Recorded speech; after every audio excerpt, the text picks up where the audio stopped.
In the journey of life, it's so important to plan for all stages of your life and for your loved ones' lives. So what happens when it's not safe for your parents to drive anymore, or when your husband needs long-term care? Here to help us answer all of these questions and more is Mr. Gregory Steen. He is the founder and CEO of Senior Care Advocates. I love that you're helping us tackle these questions, hopefully before we get there. But you guys really deal, and we talked about this last time, in long-term care crises. So what exactly defines a long-term care crisis? Good question. So in my mind, it's when people really don't know what they're doing. They don't know their options. They don't know who to call. Mom and dad aren't getting the care that they should. And maybe they don't know the options out there, you know. Right. And everybody, of course, waits until they're in a crisis. So it's important to know what it is. Yes, I feel like people might not think they need to call this number, but imagine, I'm just thinking of myself at work when I'm faced with all these decisions, if I had a crisis number that I could call just for some guidance, for somebody to give me some advice, to say, here are all your options available. So what are signs that we need to watch out for so that we prevent a crisis from happening? So when you visit your loved one, you know, like it's maybe your mom or dad, and you see them, I don't know, 2 or 3 times a week, you got to look at things like, you know, where's the food in the fridge? Is it old? Is it really bad? Are they eating? Are they wearing the same clothes? Give mom a hug and take a quick, you know, how's mom doing in the hygiene area, you know, or dad? And they tend to forget. And then things like the mail, you know, is there mail stacking up? Are the bills being paid? If they have pets, you know, what's going on with like the pet food, everything look okay.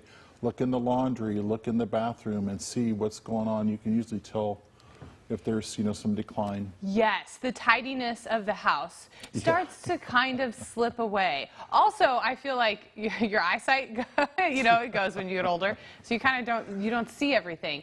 What are some practical ways, because I know that as we get older, we get a little stubborn. So what are some practical ways that we can get our elderly loved ones to open up about their needs and their health care needs? So the biggest thing is just being willing to even have the conversation, right? Right. And then to, you know, really develop some of the hard questions. One of the best ones is, Mom, if it was you, you know, how did you take care of Grandma or your mom or your dad? And how would you want to do that? How would you want us to do it if it was, you know, the time for you? Yes. And where would you want to be cared for? How would you want to be cared for? You want brother doing it, you want sister doing it, you know, or you got to have some conversations. But also just to educate yourself and understand what options are out there, you know, what rights people have. Put a plan in place, be prepared. Do the opposite of what most people do. Yeah, I know. Be prepared. We can't stress it enough. Here is my favorite question of this segment. What happened, or how do we prepare ourselves to have the conversation when mom or dad cannot drive anymore? Lots of prayer, seriously. Somebody asked me, how do I have that conversation? Can I tell mom you can't drive? And I said, most of the time, no, you can't. Yeah. But, you know, we had somebody the other day that said, congratulations, Mom, you got the right house, okay? But your lawn isn't your driveway.